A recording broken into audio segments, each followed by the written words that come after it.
Welcome.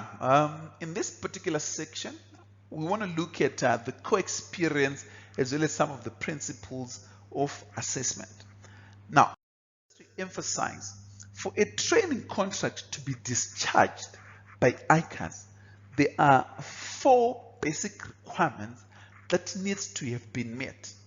Number 1, you talk about the minimum hours.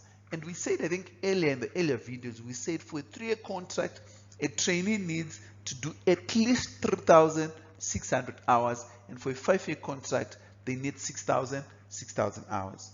So that's number 1. Number 2, the trainee needs to do the full term. They need to do the entire 3 years, the entire 4 years, and the entire 5 years.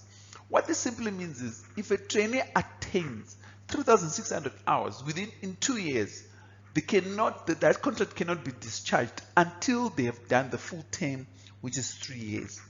Then the third thing is they need to have attained the required level of competencies. In this case, the trainee should be competent across all areas to the level 4. And last but not least, the trainee needs to be in possession of an accredited accounting degree. A training contract cannot be discharged before a trainee attains at a bare minimum an accounting degree. So now let's deal with academic progress rules.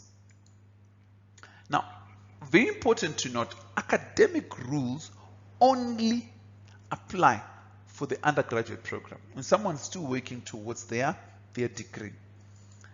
Now, so trainees are required to complete 1 year of academic progress within 2 years. In other words, the academic progress rules say you need to finish your first year within 2 years. If you fail to finish your first year within 2 years, you have breached academic progress rules, and that can lead to cancellation of the training contract. Now, firms generally can also make specific or further rules with regards to their CTA, ITC, or their APC programs as they choose. Another very important thing to note is with regards to the training, and we call this a trainee warning. If the trainee is unlikely to achieve all the prescribed competencies at the end of their training contract, a written notification by the training officer to the trainee no later than 5 months before the end of the training contract is supposed to be given.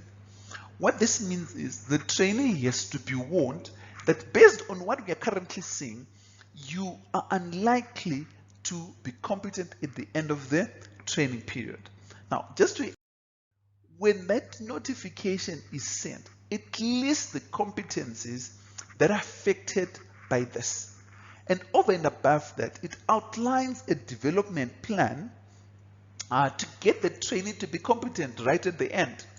And also alert the trainee to say, failure to achieve the competencies may lead to cancellation or extension of their training contract. Now, let's talk about assessment of trainees. We've covered this a lot in the first course that we launched last year, and the